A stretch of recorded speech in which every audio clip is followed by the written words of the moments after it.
The Battle of the Bulge was considered to be one of the most fierce battles of World War II for U.S. Armed Forces. The reenactment of the Battle of the Bulge, held at the Fort Indiantown Gap Army Post in Pennsylvania the last week in January, is considered to be the largest World War II reenactment in existence.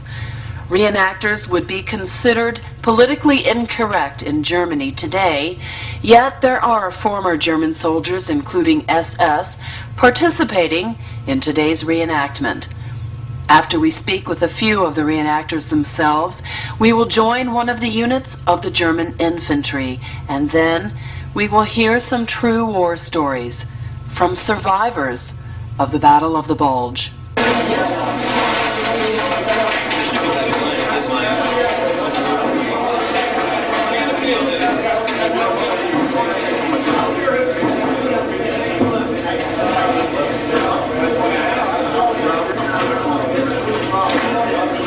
And this is a Russian pistol, so the reenactment role I'm playing is that we've just come back from the Russian front. We've been transferred here for the Battle of the Bulge.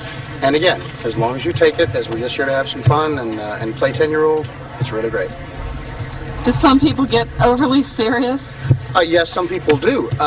You know, we're wearing swastikas and things like that, and you've got to believe that none of us, none of the folks that we're here with are really trying to do anything, you know, racist or bigot or anything like that. We don't believe in what the Germans fought for by any means. What we're out here to do is recreate as closely as we can history and have fun doing it, again, being 10-year-olds. So that's all it is. I'm with the 6th Cavalry, all mechanized, got Jeeps, armored cars, and half-tracks. Okay, my name is Paul Castley. I'm from Jackson, New Jersey. Why do I enjoy reenacting? For the same reason I've been spent 14 years in the Army Reserves. I just like this kind of life. And as I said, it's important to preserve the military history of our country. Most people, you go into a high school, and if they have 5 books on the Second World War, that's a lot. And that's a sad commentary on our society today. Because people bled and fought and died so that we can live in a country where you can go to church where you want, where you can live where you want, where you can travel to the other side of the country without having internal passports like they do in Europe. We take a lot of our freedoms for granted, and if you've never been to another country where that's the program, you have no idea what it's like to get special permission to go visit your family members, say on Christmas. To have a family gathering, they start working on the paperwork in September. So we have a lot of freedoms that other people don't have, and it's because of the sacrifices of our veterans that we have these privileges and these rights.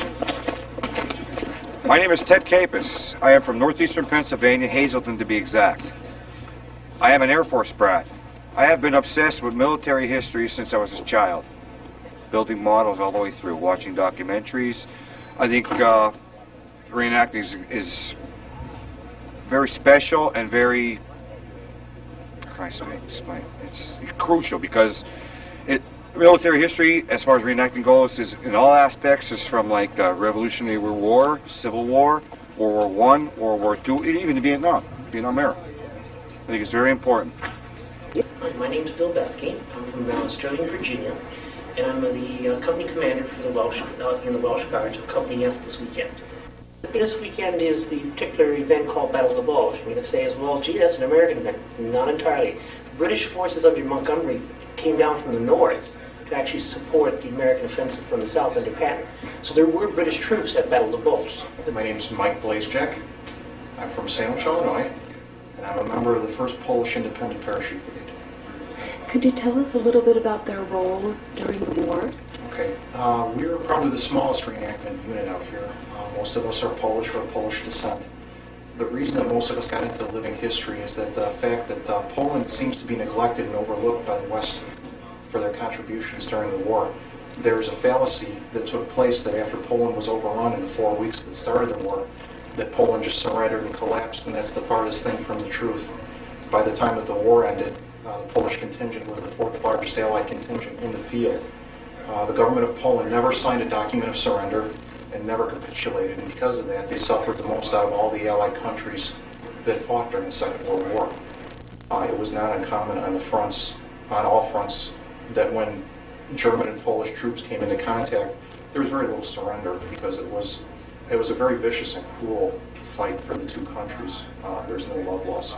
The one thing that's unique about Poland is it's the only Allied contingent that fought in every theater of operations in Europe during the Second World War. Soldiers understand it doesn't matter what side they fought on. Soldiers are soldiers to keep the peace.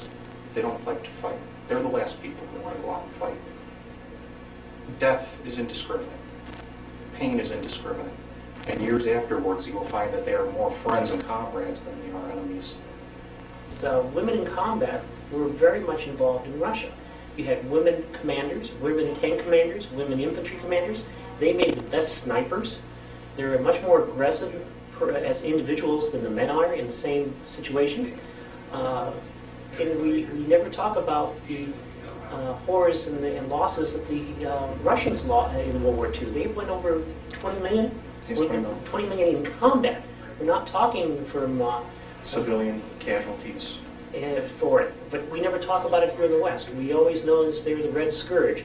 Well, they were our friends. They were our comrades in arms from 1940, 41 all the way through. You were in Berlin? Yeah. You can say your name, could Well, you? it starts out by people asking me these questions, right? And then I show them. Like I showed him some weapons still. So. And you joined when you were 16? Well, I was a volunteer. I was in Hitler Youth. I was with the Volkssturm. Right? And I volunteered for the arm, for the forces, so that you can pick the arm that you wanted. You know? Like if I wanted to go to cavalry, I better volunteer. Or else they just put me into the infantry. You know? Do you, what brings you here for the reenactments? The reenactment? Well,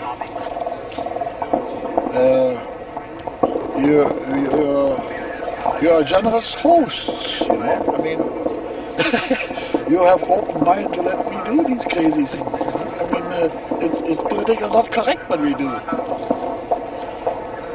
In Germany, I understand you're not really supposed to be associated with the war.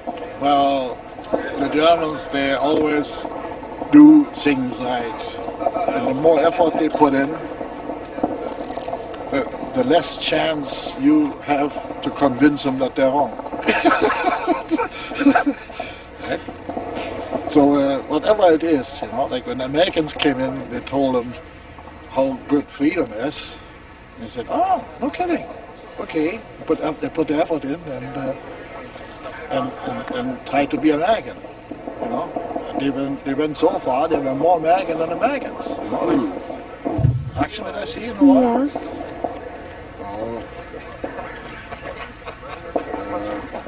It's more bombs if you get to know. You get bombs to know, explosions, houses on fire, German wounded, you know. And then as it gets closer, then you meet Russian deads, Russian wounded, you know. But action, well, very seldom you shoot at a Russian. It's far enough away, you know, that you don't see him. Mm-hmm. And that's very rare, very rare. And I don't know. You know. And when you shoot at a tank, you shoot at a vehicle. You know. How do you feel about this site for the reenactment of the Battle of the Bulge? Does it seem to be historically correct? Oh yeah. Like, but that doesn't have to be my choice because people know what the Battle of the Bulge was like, right? It was in December, right? And it was foggy. American Air Force couldn't do anything, right? So the Germans had the advantage there for a while because their Air Force was not good anymore. Pushed through the forest. Right? So it was as cold as it is here now, and hilly as it's here, right? So the terrain is good. And I mean, for U.S. citizenry, you know, it's good. It's not. It's far enough away that it doesn't bother anybody. You know?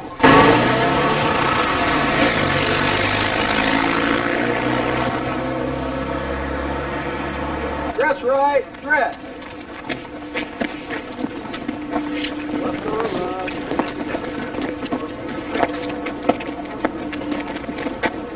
Keep going. Keep going. Keep going. Make it look good here. Y'all are way down way too far. You're strung all the hell out. We get to the enemy. We got everybody out here. We have seen the enemy. Here's us. We be them. We be them. Now I'm learning too.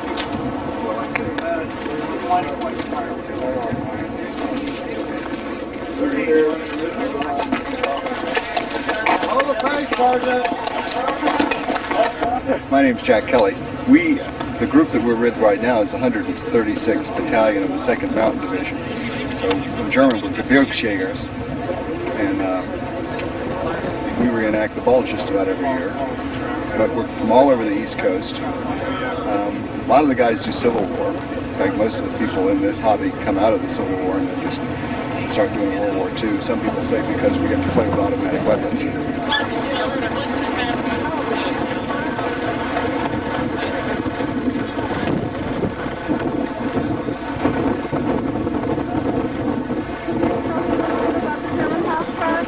Let Danny tell you about it. Tell me a little bit about the German half-track. Today, 251 half-track. Converted Checo T810. They're pretty nice. Coming up. Keep warm that way. That's a 232 8-wheel armored car. 8-wheel drive, 8-wheel steering. With a 75mm camera. 11 cans.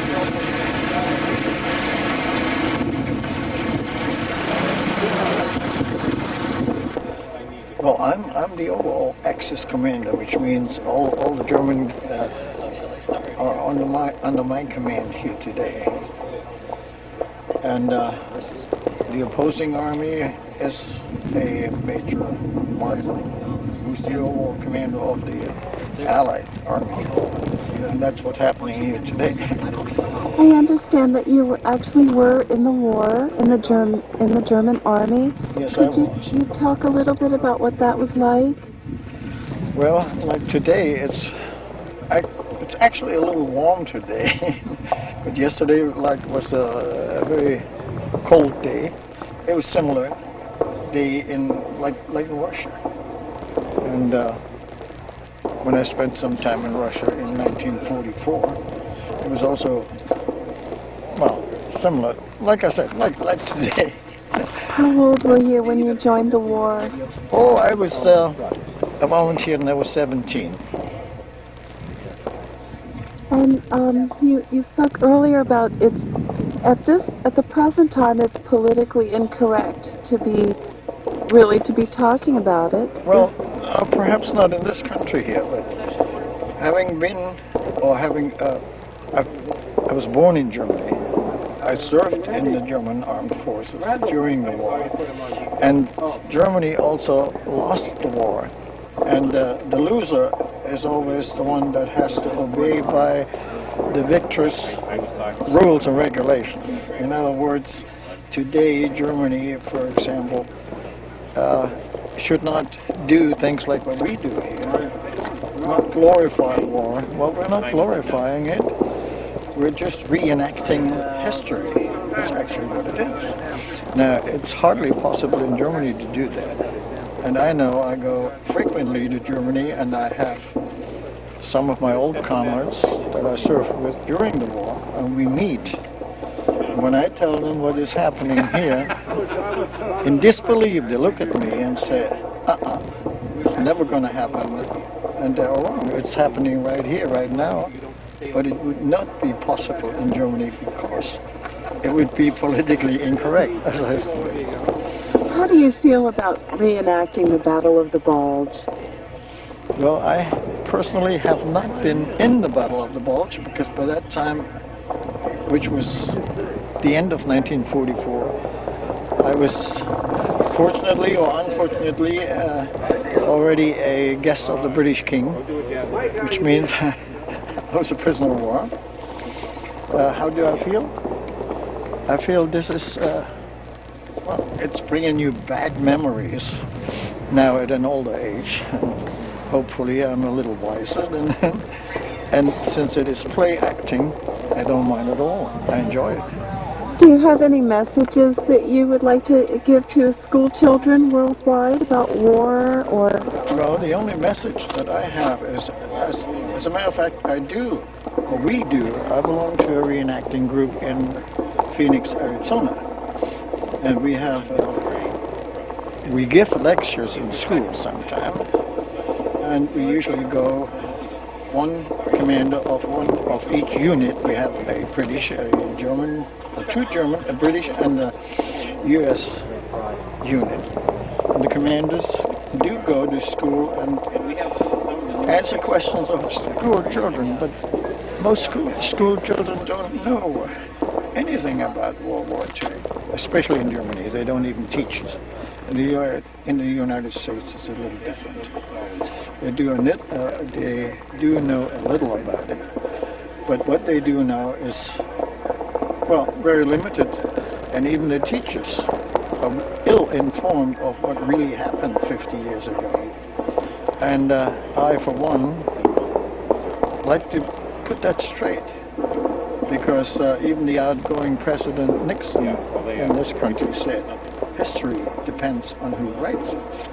And I have to agree with him. And the loser never writes history. It's always the victor that writes the history. And it always has to come out right. Whether it is right or not, that's another question. And it's not up to me to question it, but I can think about it. Is there anything that you would like to add to the oral history of the war that you feel has been overlooked by some of the history books? That's a tough question because some history books, in my opinion, are pretty accurate. A lot of them are not accurate enough. I'll give you one example. I am receiving a paper. It's issued in Germany, but it's not issued openly by a paper company or whatever, magazine. It's issued by former members or former veterans that do remember and give you the facts, not the fiction. What is the name of the publication? Well, it's called the Freiwillige. And I subscribe to it. I get it every month. But with the end of the 20th century, which is now behind us, it will cease to exist. And one good reason is that we have well, at the present time we still have people like myself that are still alive and do remember and could give you the facts if you want to believe that these are the facts. There are people that take it with a grain of salt and say, oh, well, this guy is Hollywood, you know, he's making it sound good. Which are some of the specific facts that you wish would come out here? Nothing else but the truth. And the truth is not always printed, talked about. It's always a little bit, there's a twist in it, in my opinion. And hopefully I have the right to have an opinion. And that is mine. Because when there is the truth, whether it's bad or good, I admit it. And there are many, many things that have happened during this war, wherever you go, that are not accepted by me or by a lot of people. But the fact is, it happened. You can't sweep it under the rug. So whether you agree with it or not, it's not the point. The point is, the truth should come out. You don't have to like it. There are many things I don't like. But it is the truth, and therefore I state the truth if you want to listen to it and accept it. Okay. Do you have any truths that you would like to add? Well, it's a contradiction, then I can add something. If somebody gives me a contradiction, I say, no, wait a minute, I see things differently, or I know better. Is there something in the history book that you feel is wrong that should be corrected with the truth? Yes, definitely. Could you name one of them? Yes. Actually, the unit that I served with was not the German army, it was the Waffenmeisters, which is considered an elite troop. And first of all, after the war,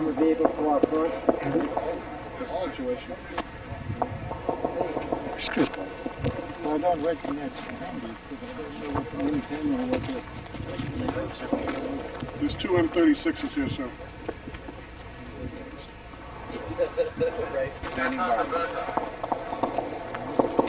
Could you tell me what's going on, sir? Tell you what's going on? Yes. Well, we've got 3 Allied companies moving north, and there's 3 German companies actually blocking their movement north. I understand that the Germans have the bridge on the Bastogne-Arlon highway. They're going to have to be really pushed off of that bridge and pushed back north. So we'll see what develops here. Could you tell me your name, sir? My name's Jim Martin. I'm from Waynesburg, Pennsylvania, south of Pittsburgh. Sorry about that. Oh, sorry. And which position, are you the commander, the Allied commander? Yeah, I'm the Allied overall commander, yes. Could you tell me a little bit about what you get out of reenacting? What I get out of reenacting? Well, I was in the military years ago. I worked with the military for about 40 years, and I guess once you're in the military, you never get out. So you adopt this from the military to reenact. What do you think that the whole reason is that people are out here reenacting the Battle of the Bulge? This is strictly a preservation of history. We don't come here as a bunch of nuts. We really come here to preserve history. This battle today is taking out of the history book and applied to where the civilians can actually reenact history. We know that we have former soldiers from both sides, from German and the Allied sides here. How do you feel about that? How do I feel about the German contingent? Well, in the first place, they're not Germans, they're Americans. Most of these people are Army officers, and you have a lot of Army. You have a lot of Army people here, a lot of policemen, and if you get the opportunity to talk to some of these people, you'd be amazed at what part of society they come from. We're not a bunch of skinheads up here running around in German uniforms. They do a fine job. And who's involved in today's reenactment? They're from all over the country, are they not? Actually all over the world. We have people come here from England. I think 7 different countries they come here in January. This is the biggest reenactment of World War II in existence.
No, we won't do it anyway.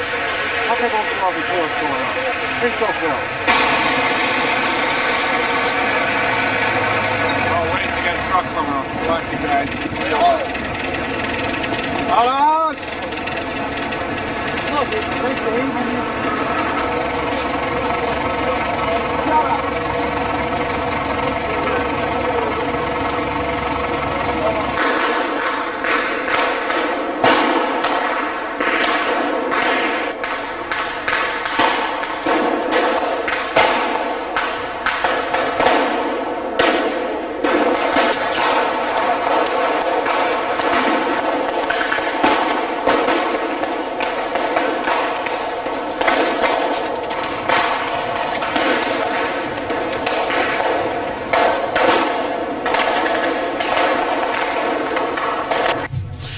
My name is Charlie Carre. I'm from New Jersey, Toms River.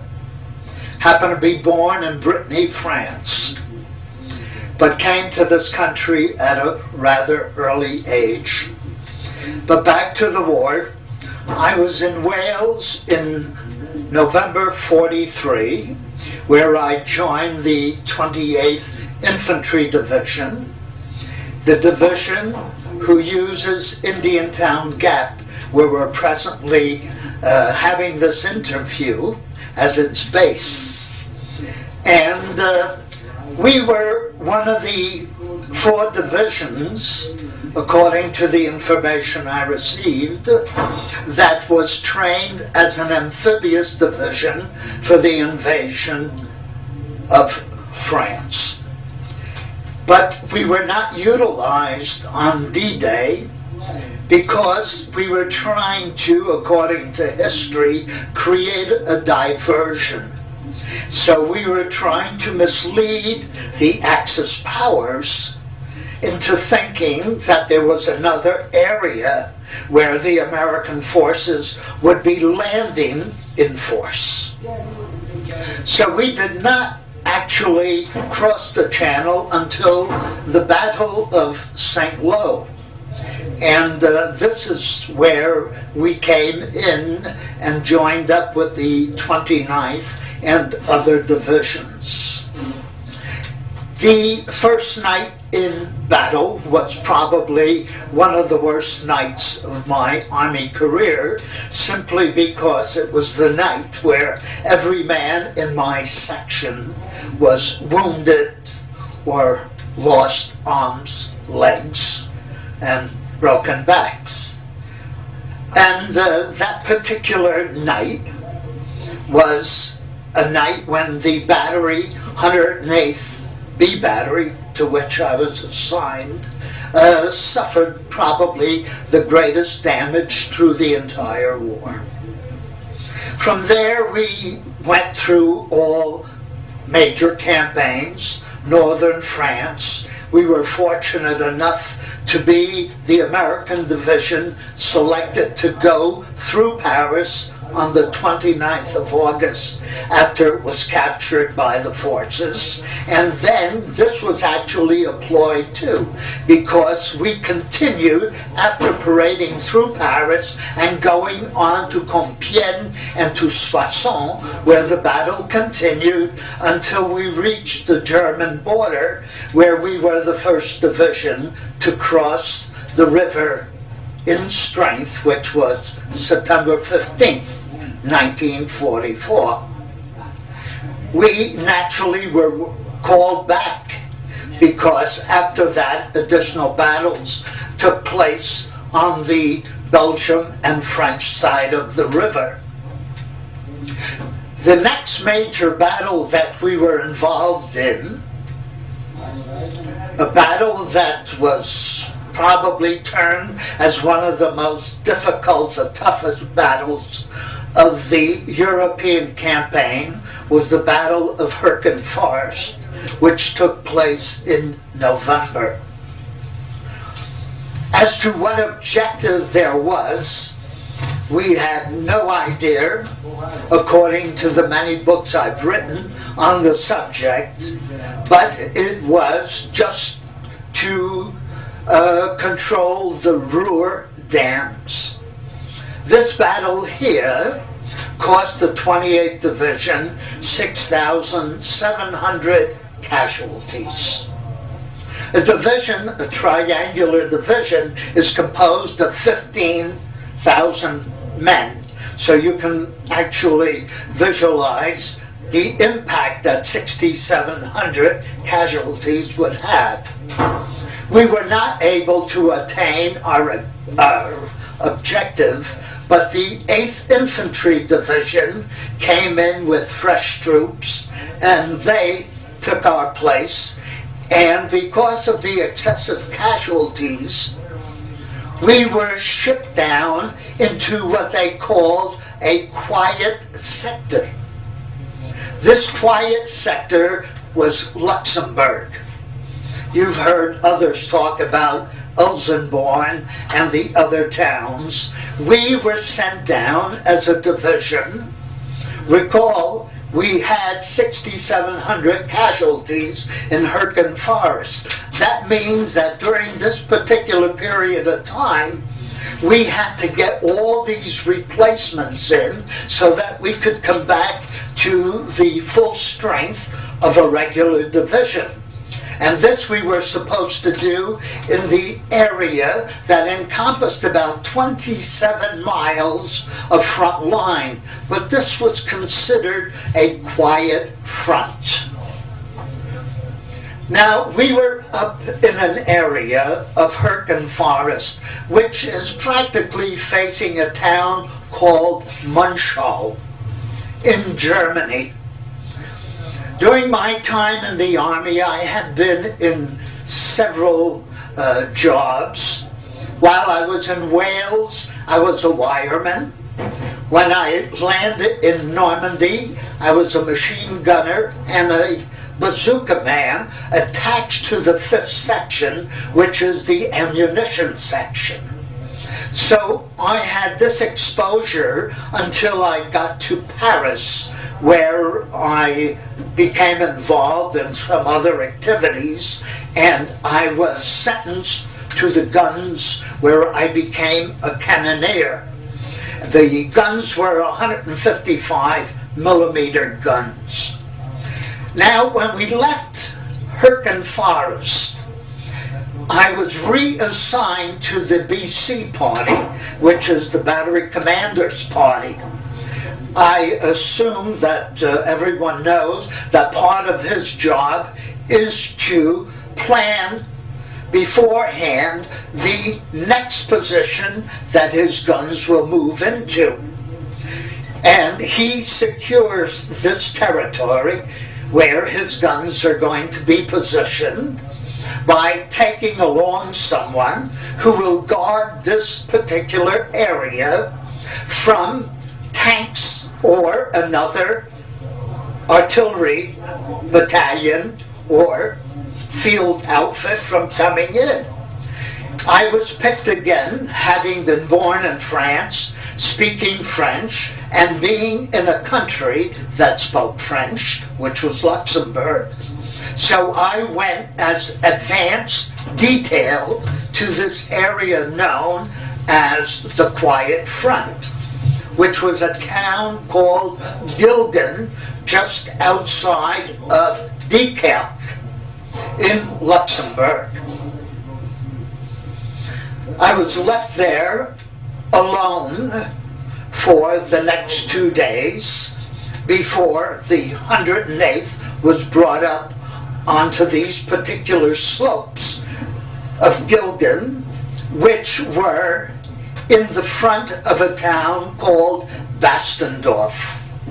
I mention the names of these towns because for the 2 days I was there, I preoccupied myself in these farmers' fields, scrounging up tin and other pieces of equipment because we were led to believe that nothing would happen until spring.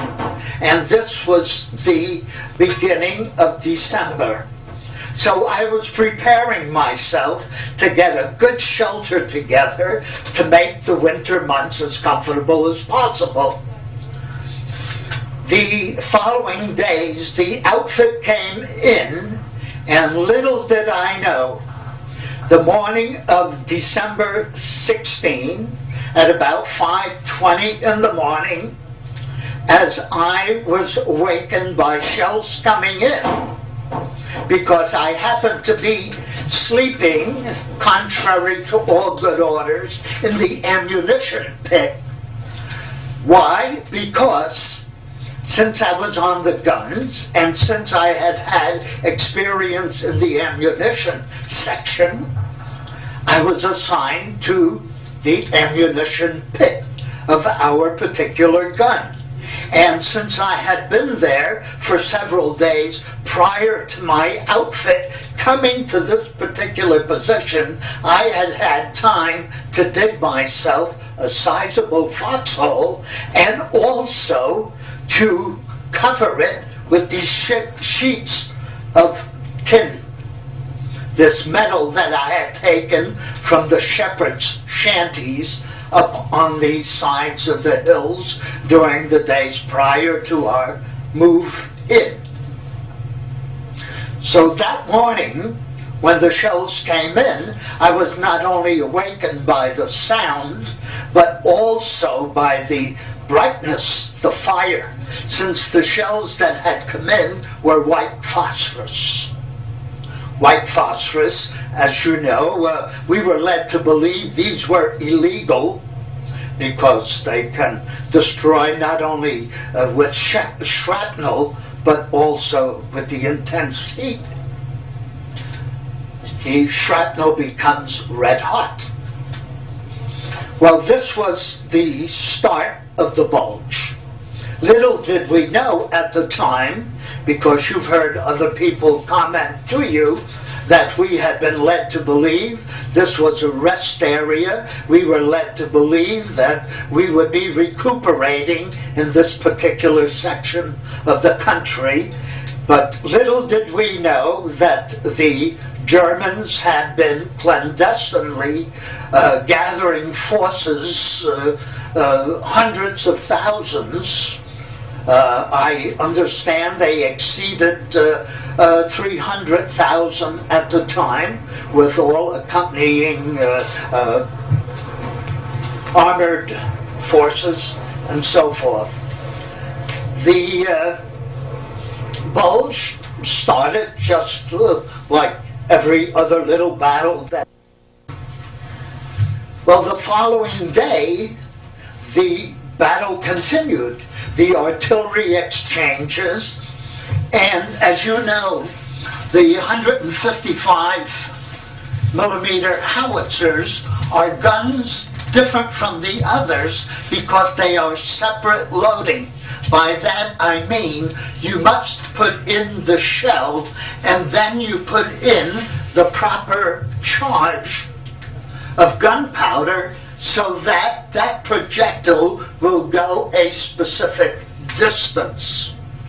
So naturally, as we're performing our fire missions, and we go from charge 7, which is the furthest out, to down to charge 1, which means that we're just firing over the hill directly in front of us, that we're in trouble.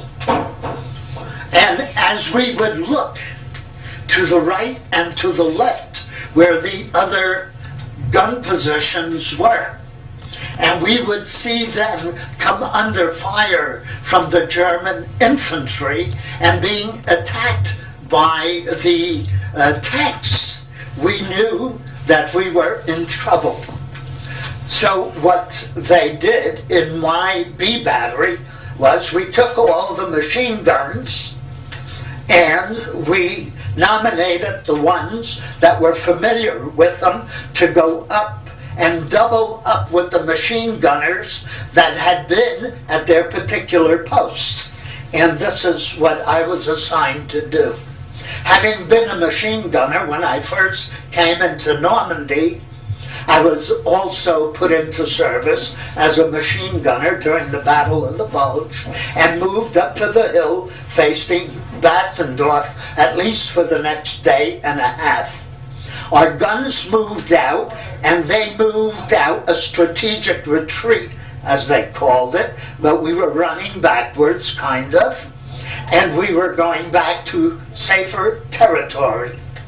This kind of registers with you now because we had come about 7,000 men under strength.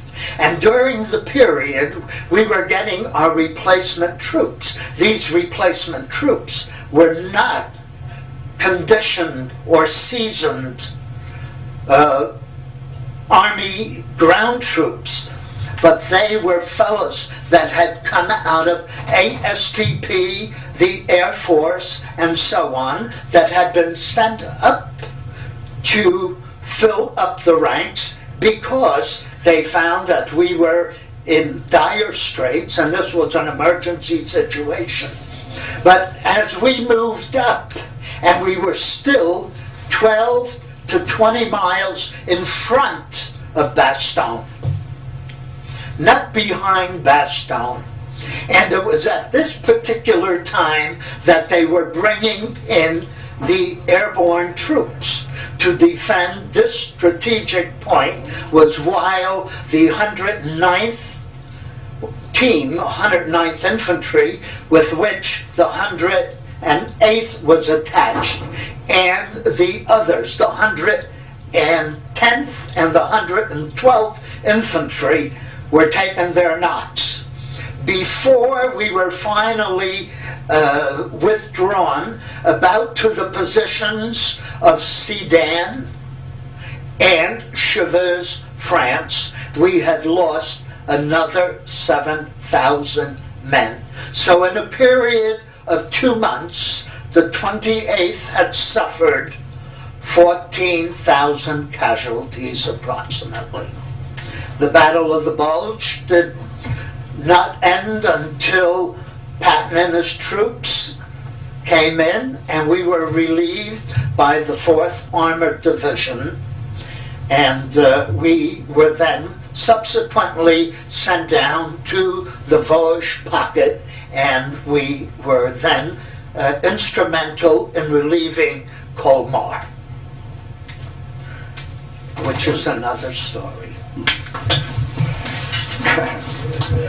December the 19th, we were alerted to move out. We didn't know where we were going or what it was all about.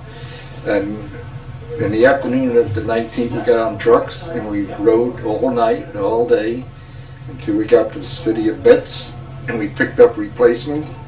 And then the following day, we rode into Luxembourg, and we went into attack. We attacked, kept 4 towns, a number of prisoners, until we got to the border of Belgium, and we crossed the river. There was no bridges, no engineers around to put anything. We had to walk across it. We got to the lowest point, about 3 foot, 4 foot deep. And our objective there was to cut the Bastogne-Rouen highway. And we got that in 2 days. And we cleared the whole area, and the 4th Armored came through, and they put us within about 3 miles from Bastogne. I think it was the 27th, the 4th Armored went into Bastogne, and we went in the following day. And we dug in with the paratroopers, and then they withdrew, and we attacked from then on until about the 19th of January. And after that, we pulled back. But we had 2 very bad counterattacks and a lot of casualties, and it was all fighting all night long, you know. And then we pulled back and went back to our old place in Alsace-Lorraine. And that was the end of the Bulge for us. What were you during that period of time? Now I was Staff Sergeant, I was Communication Chief. And my job was to, in battle, coordinate the battle, and the communication between battalion and company headquarters. And my job was to, for our defensive position, to make an overlay and get it back to the battalion so they know where our position was. And that's what I had to do.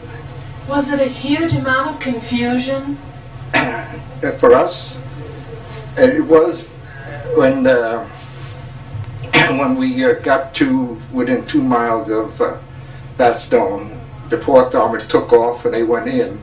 And in that time we were out in the open, and the 1st SS Panzer Division, which was the Hitler Jugend Division, they attacked at us. And our company got up into the wooded area, which normally the tanks can't come up. And normally they went back into town. And normally, again, the tanks don't go into town in these small towns. But these SS Panzer Division are young, 19 to 25-year-old kids. And they went into town.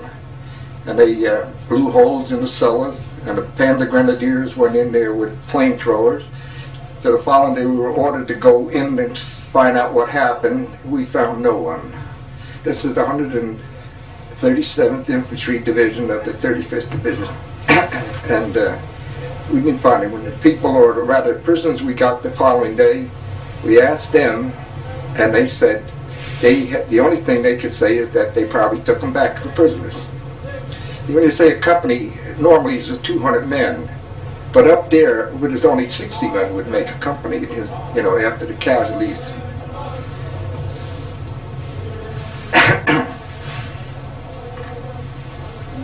How do you feel about reenactments? How do I feel? No, I feel I had a bad toe. My toes were all frozen. And that kind. And it took me about 4 years before I could actually get my feet back in the shape to where they were. I'd say now they're like dead blood cells. They used to like get reddish, and if I stayed out in the cold they would turn almost black and they would bleed, but got over that. Now when they hurt, they don't hurt like they did normally, you know, on the toe. They hurt in the bone. So that's old age, I guess. So you must have had frostbite. Yeah, it's frostbite, that's what it was. Were you injured? No. No, I was never wounded. Yeah. I never was sick, I never had a cold. But when we pulled back from the Elbe River, this is in May, I had such a pain in the center of my chest, and it was, they say acid indigestion or something like that. And then when I went to the hospital after I got back into the States, and they said you had a nervous stomach, and when you get back to civilian life, and it'll go away. It didn't never went away. Yeah. So.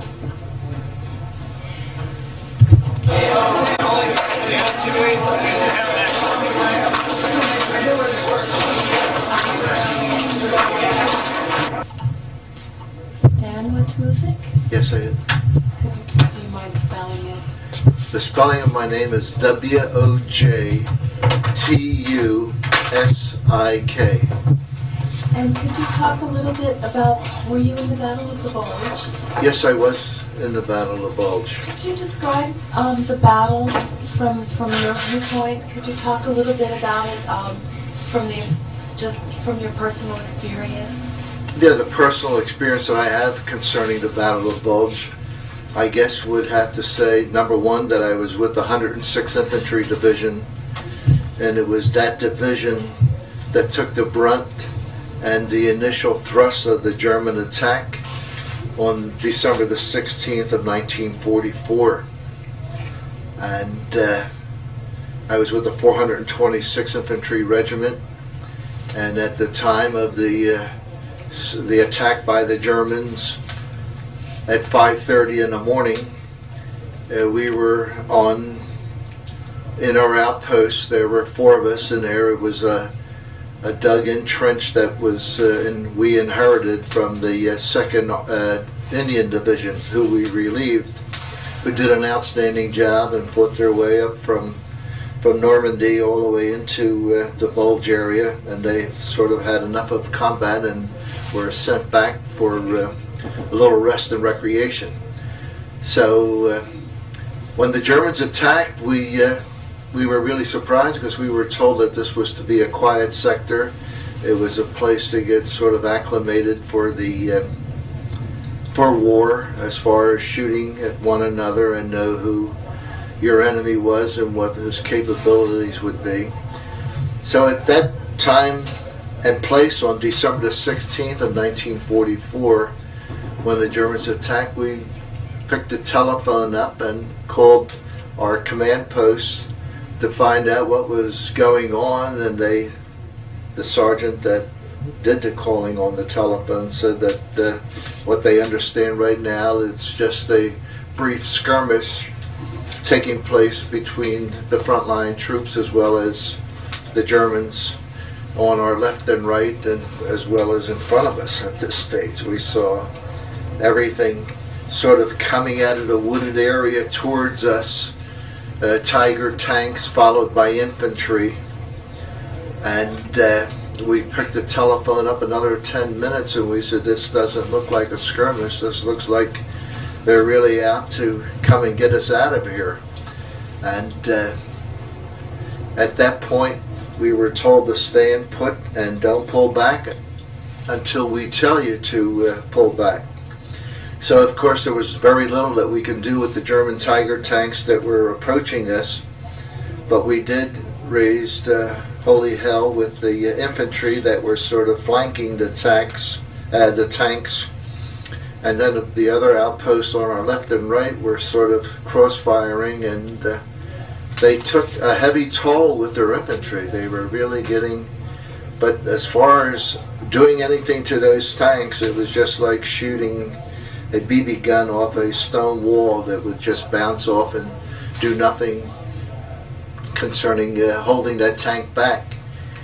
And at this time we continued to fight, and then the sergeant picked up the telephone. Well, how long do you want us to stay here? They're practically on top of us. Do you want us to pull back? No one answered the telephone at the command post to give us an answer. So the sergeant made the decision to pull back. We went back about 100 yards into a wooded area, and there's where we spent the rest of the day shooting at the Germans, and the Germans shooting at us, and artillery shells bursting all around. And we did this for about 2.5 days, and then on the third day in a town called A-U-W in Germany. This all took place in Germany.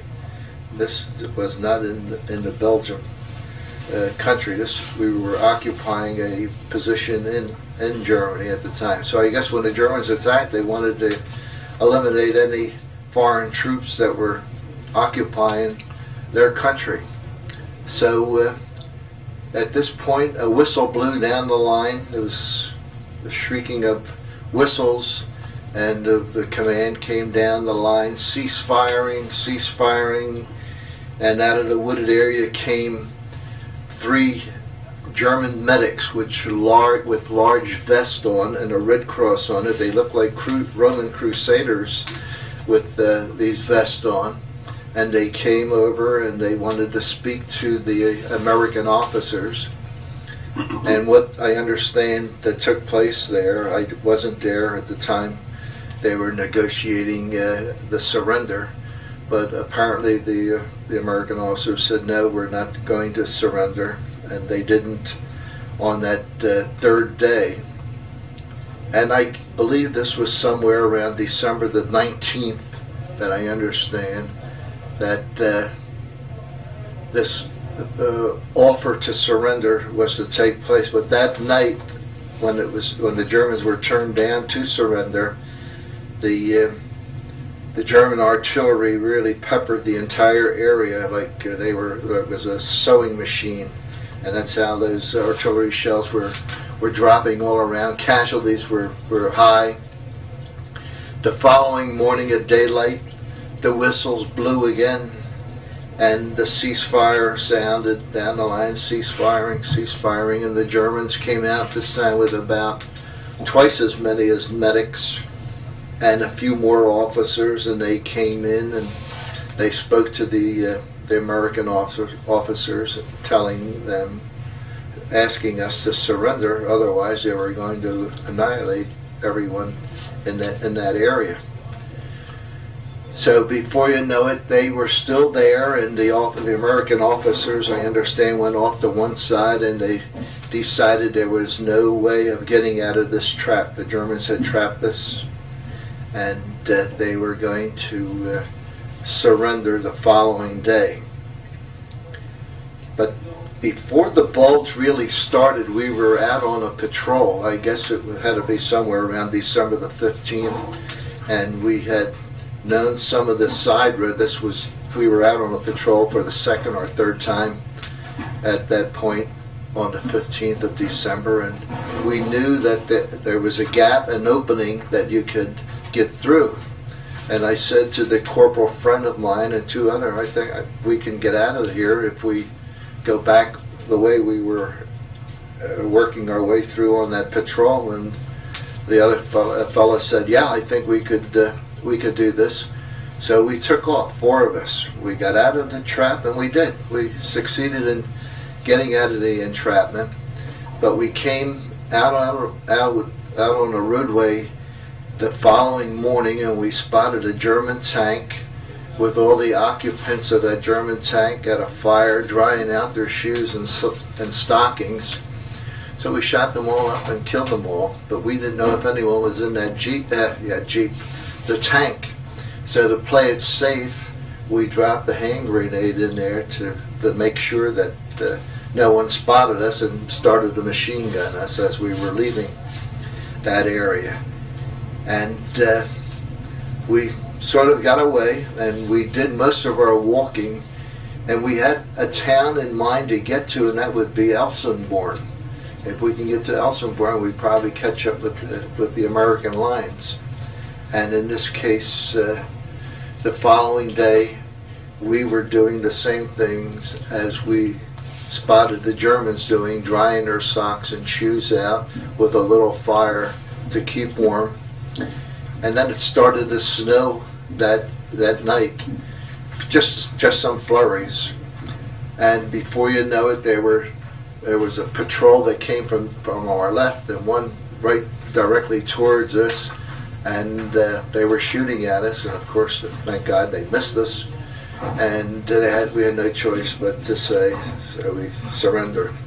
And that's what happened there. So they captured us and took us into a compound, a holding compound, I guess, and until a couple more hundred American GIs arrived, and they marched us into a town called Bitburg, Germany. Bitburg or Limburg, one of those two names. Do you remember the name of that? Probably Bitburg. It was a Bitburg? Yeah. We went into Gerolstein. Gerolstein, it was Gerolstein, you're right, Lou. It was Gerolstein that we went into, and they kept us there. It was a slate factory that we slept in for 2 nights there, and it was Christmas Day, December the 24th, that they marched us out of this slate factory towards the railroad boxcars, and they packed us in there like sardines. And of course, this being Christmas Eve, and the Americans didn't want everyone to forget that it was Christmas Eve, then the train just started to pull out of the railroad siding, and guys were singing Christmas carols and what have you, and out of the clear blue sky, the British fighter plane came down, thinking that this was a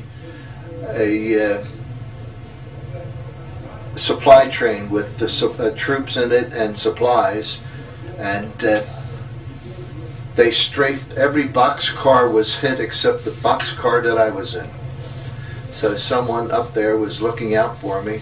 The train was, the locomotive was knocked off the track. It blew off. They probably strafed the boilers on the engine, and part of the engine was off on the side. The Germans ran up along the siding and pulled all the hatches off, the hooks off the door. We got out and we formed USPW in the snow. And there was about 10-15 minutes later, here comes 2 more British fighters, 3 in at the time, and they were about ready to come down for for the kill, but when they spotted the USPWs and the human chain letters down there, they sort of tilted their wings and disappeared and kept us from, I guess, getting slaughtered by those fighter planes at that time. And we ended up in a prison camp, and we were in there for 5.5 months, used for slave labor, used to, they transported us to a town called Mühlberg in Germany, not too far from Dresden, that was absolutely leveled by the air forces, the British Air Force as well as the United States Air Force. And this was in, I understand that this was in retaliation for what they did to London in England. So this is what the British and Americans did to Dresden. It was a cultural city, I understand, at the start of the war. All kinds of china and glassware and art museums were in this town. So they asked us to go in, and then asked us, they forced us, bayonet forced us into the town, and we pulled out all charred bodies. And to get the dates to understand as to when those bombings took place at Dresden were February the 14th and 15th and 16th, I believe, that the American and British came in and sort of leveled and incendiary bombed Dresden, and it was really leveled. And as I said a moment ago, that was our job, to pull these charred bodies out, put them on horse and wagons, and take them to a massive burial site. And the end of the war came when the Russians liberated us from the prison camp, and the Russian major came to the gate and wanted to know from the American commanding officer of the camp, who was a captain from the Air Force, who was shot down. And they usually don't keep officers with enlisted men, but he was only in there for about 10 days, so he became the deciding factor as far as decisions being made. So when the Russians came, liberated us, they were asking this captain in Russian which of the guards mistreated us. And the American captain didn't understand, and of course I, being of Polish extraction, Slavic, and sort of picked up every other word that this Russian major was asking the captain. So I walked up to him and said, "He's asking you, Captain, he wants to know who mistreated us in this situation." "Oh, okay." So the captain turned around, faced the group, and said, "The Russian major wants to know who mistreated us." And every one of the American prisoners that were there pointed at Snake Eyes, who was the cruelest of all guards, mistreating the Americans. And I understand that his entire family were wiped out as a result of one of the bombings in one of the towns in there, so he really took it out on the American soldiers. And then they took him out in front of a Russian tank, and the Russian major gave the command to shoot him, and just shot off about 20 shells into him, and they killed him. And they wanted to know who else mistreated us, and everyone pointed to Hollywood. And this particular, the reason for the name of Hollywood given to this, he was a handsome looking man, blue eye, blonde hair. This is what Hitler actually wanted the Aryan race to look like. Like this lieutenant who lost his arm, part of his arm by the way, on the Russian front, and he was more or less in charge of the German guards in this prison compound that we were in, just on the other side of the Elbe River. And that was it. And we were liberated. The Russians kept us for about 10 days, not believing that we were Americans, because what was happening was Germans were getting dressed in American uniforms, to get across the Elbe River, to know that they were in better hands than they were with the Russians. So about 8-10 days later, American officers came and proved to them that we were Americans, and we were free. The trucks were there. We jumped on the trucks and got into Halle, Germany, and flew into Paris to the hospital, and that's where we stayed for about 10 days and recuperated and got our health and strength back somewhat. Okay. What I remember. My name is Vince Gorman, and I served with the 447th AAA, that's Anti-Aircraft Artillery, Automatic Weapons Battalion. And I was connected with the 28th Infantry Division, 112th Regimental Combat Team. Charlie knows of that, I think. And but at any rate, I trained with the 29th Infantry Division in England, and after coming from the States. You don't want to hear all that. But at any rate, I happened to land on D-Day with the 29th Infantry Division. Well, were you also at the Battle of the Bulge? Yes, yes. Could you talk a little bit about that? Yes. Well, we had come down out of Hurtgen Forest, Charlie remembers, and we were practically destroyed as the division up there. You know, we had to make an awful lot of replacements, infantry replacements, and they had to be trained. And we had moved up, and we were right in the Siegfried line, and with all their big emplacements and blockhouses and so forth. And the new fellows were being trained. They didn't know anything really yet. They were training under fire. Our artillery, these guys were over in Belgium and Luxembourg, and we were right along the Our River, O-U-R. And we were inside Germany, and the artillery was over in Luxembourg and Belgium, firing, training these new infantry guys. And the blockhouses and the pillboxes, they were unoccupied. They had been chased out before. And our infantry was maybe up over the ridge, maybe a couple of miles ahead. And then we were along this little hillside with our little guns. And so that's where we were. And then something was going on. The infantry kept coming back and reports, there's something going on, an awful lot of stuff. Headquarters was evidently ignoring it. That's why I'm convinced to this day that they knew it was going to happen and they wanted it to happen. Because it was going to shorten the war, evidently. But at any rate, so nothing was happening. And then on the 16th of December, maybe during the night, sometime very, very early morning, I'm going to estimate around 5 o'clock in the morning or so, all of a sudden you heard the expression, all hell broke loose. Well, it did. And the Germans were firing these screaming mimes, we call them, Nebelwerfers. You could hear them wind up, the barrels wind up at 6 things with rockets in. And they'd scream, and they were beating hell out of this hillside alongside of us. They weren't hitting us. There was nobody there. But they could have swung their barrels this way. They could have taken out a lot of guys. And then all of a sudden it got brighter, and there were tanks coming up over the bridge. And here were these lights on. They were shining them on the clouds. And it was very cloudy and misty and rainy and cloudy. Oh, it was snowing, everything. And the Germans were turning on their tank lights. And they were coming through the ridge, through the woods, and then down the road there were what we came to call the Skyline Drive.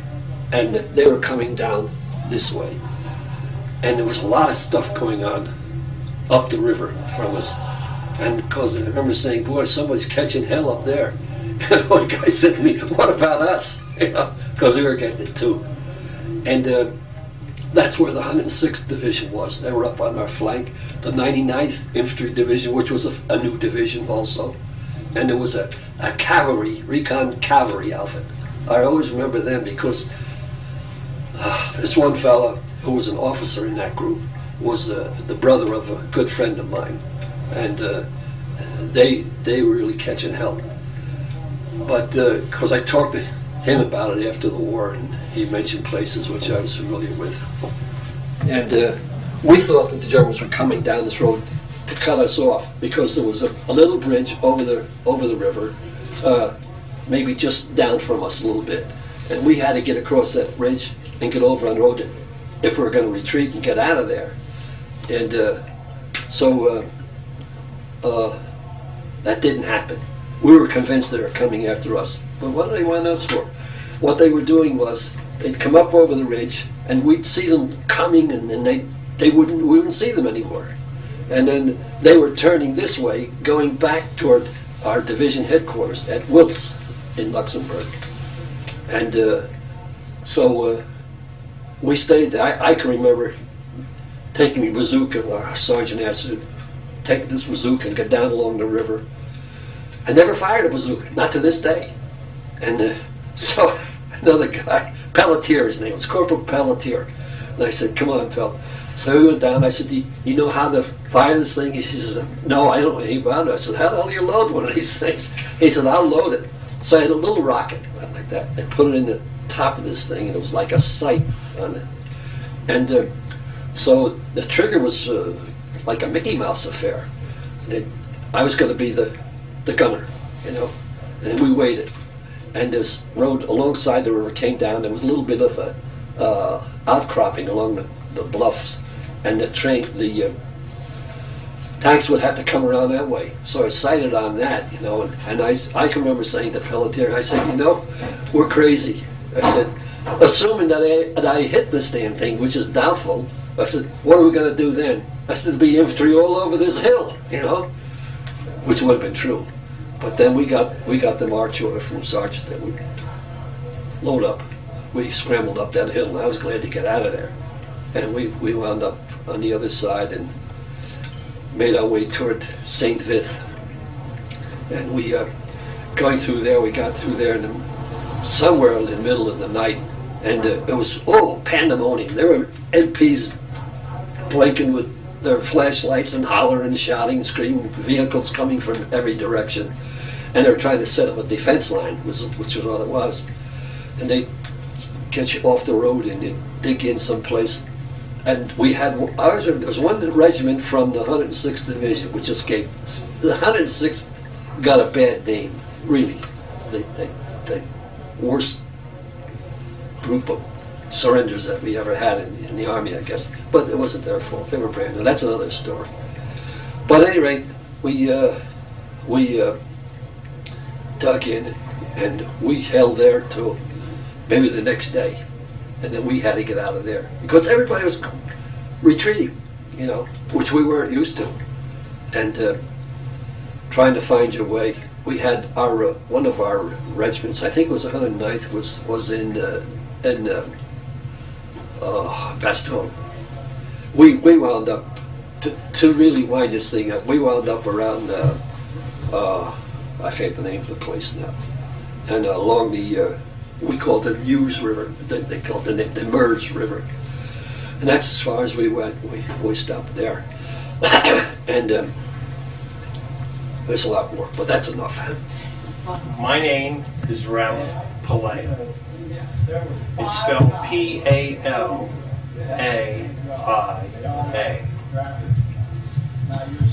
Approximately 5 years ago, I received a phone call. And with this phone call was the first time in over 50 years that my family found out the truth of what happened to my brother Michael in World War II. My brother Michael was captured in the Battle of the Bulge. He survived to a point which was called Slaughterhouse 5 in Dresden, Germany. He was used as slave labor. One of the fellow prisoners was Kurt Vonnegut, who years later after the war wrote a book called Slaughterhouse 5.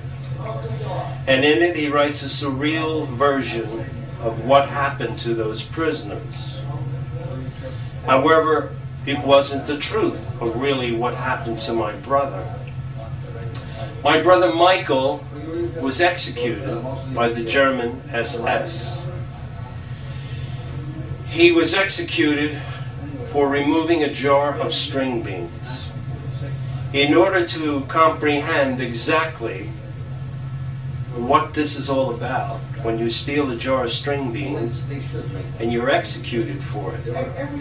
My brother was removing bodies from a building. They were starving to death. They subsisted on a ration of one piece of bread in the morning with a cup of Erstat's coffee, which is artificial coffee.